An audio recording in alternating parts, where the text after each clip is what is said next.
All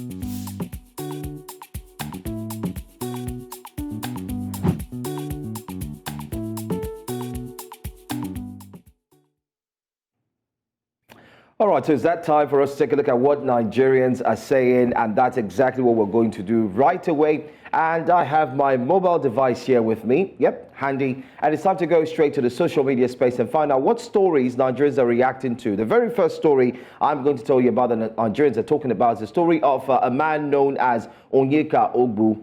Yes, you must have heard of that name. I'm sure Nigerians did. He's a deputy director, branch operations at the Central Bank of Nigeria, CBN.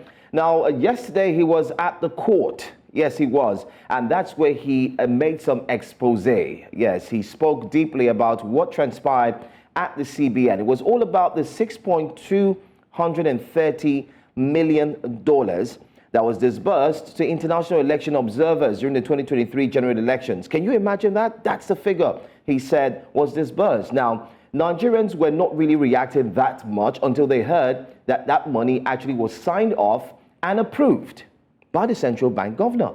And of course, the president was somehow related into that transaction. But then again, how did Nigerians take that story of the former central bank governor, that man then known as Godwin Emefiele? Let's go straight to the tweets and see what happened from Twitter, Facebook, Instagram. Don't forget, we're going to all the social media spaces. This one says, the party that was supposed to fight corruption is much more like a shock if you look at other messages preceding this one. And he was like, this is the same party, and look at what happened under its leadership. Well, that's the first tweet. Let's take a look at another tweet. This one actually away from that one. This one says $6.5 million payment for foreign election observers. And with this, economy will not crash. And he uses his own hashtag, which he created, hashtag stop crying, ask questions. Facility enough. That's what he says. And that's coming from Olarinwaju. Olarinwaju is not really happy with the story, just as many Nigerians are not. And we're going to tell you what our percentage ratings actually looks like. Another one, this one is from Omo Iyaticha. And he says the Nigerian government severely paid $6.2 million to EU, US, and other foreign election observers. No wonder the foreign election observers present were able to witness the voting irregularities and failed to discredit the elections. Quite sad, and I can tell you. So from our back room, we're able to deduce clearly having the ratings, which we will in subsequent editions of What Nigerians Said. It shows with a huge margin that Nigerians are not happy with this story and what happened, especially what transpired with the CBN governor during his time, the former CBN governor during his time with the elections, and that funds that was indeed shared, or you'd say that was paid to election observers from the US, the EU, and the likes. Away from that story now, let's look at what Nigerians are reacting to again. This time, it's the aftermath of the AFCON 2023, after the Super Eagles of Nigeria are going to make the next story right about now. Now, the Super Eagles of Nigeria, away from Emefiele, also became one of the biggest stories that Nigerians did react to. Now, do recall that something did take place. It had to do with, Nigeria not winning and going to second place. And then again, somebody was trolled from yesterday. I am talking about Alex Iwobi.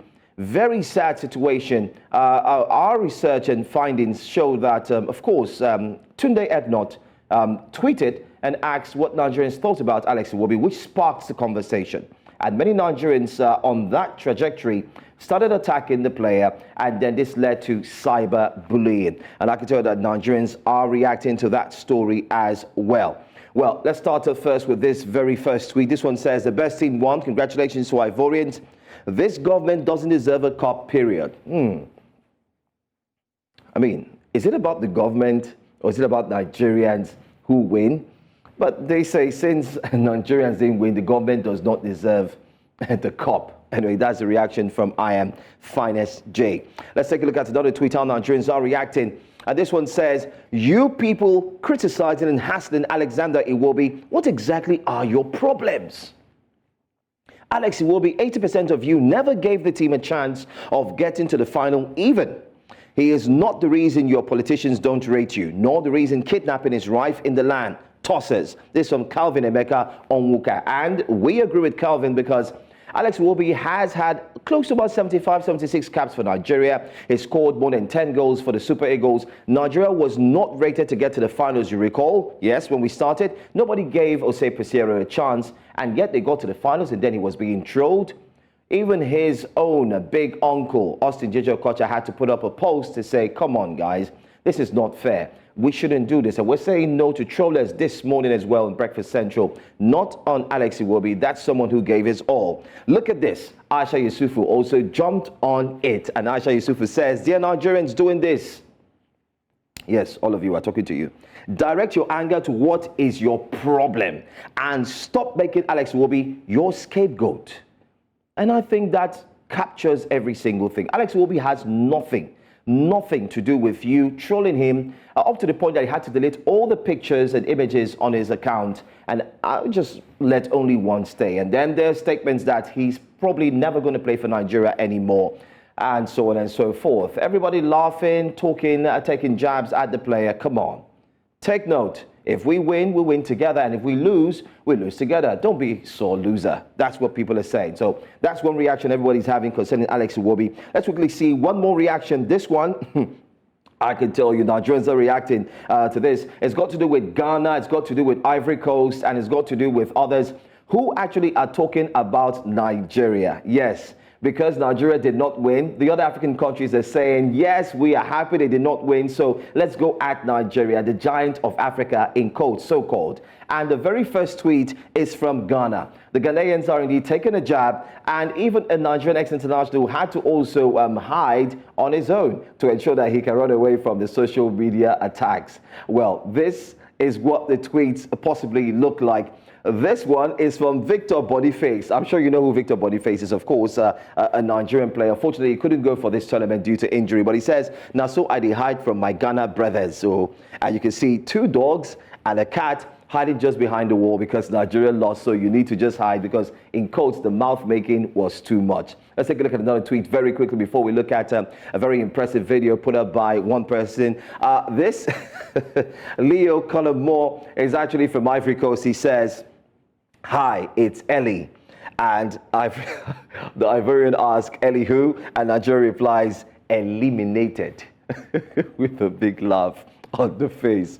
We get the jokes, guys. It's all about the banter, so it's fine. And very last one, again, coming from Hell's Kitchen, says, where are my Nigerian brothers? Do you guys remember when the Black Stars of Ghana made you destroy your 2 million naira stadium in Abuja? And the image captures what really took place in that qualifier. Remember how Ghana ensured Nigeria were beaten? Qualifying became tough, and that's exactly what we see there on the tweet. Very, very, very funny. If you go online, Nigerians are reacting to this. And there's a video to actually hit back at Ghana for taking a jab at Nigerians. Take a look at this video, and we'll go straight to what it says.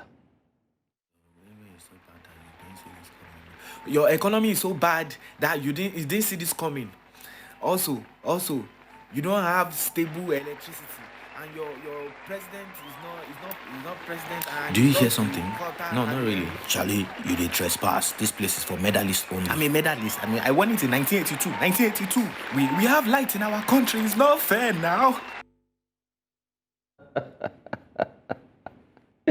I mean, kudos to the man putting that together in that footage. But that's how Nigerians are reacting from the former CBN governor and a $6.2 million allegedly shared money to election observers, down to AFCON reactions, other African countries taking a jab at Nigeria, and of course, the attack, cyberbullying on Alex Iwobi, which we truly condemn. Please take note that all tweets and of course, all reactions are sole responsibility, or better still, are from the reactions that's taken on social media. It has nothing to do with News Central. We're just ensuring that we take you to what the people are saying, how Nigerians are reacting, what Nigerians are saying. Osage, you've seen everything. Yeah.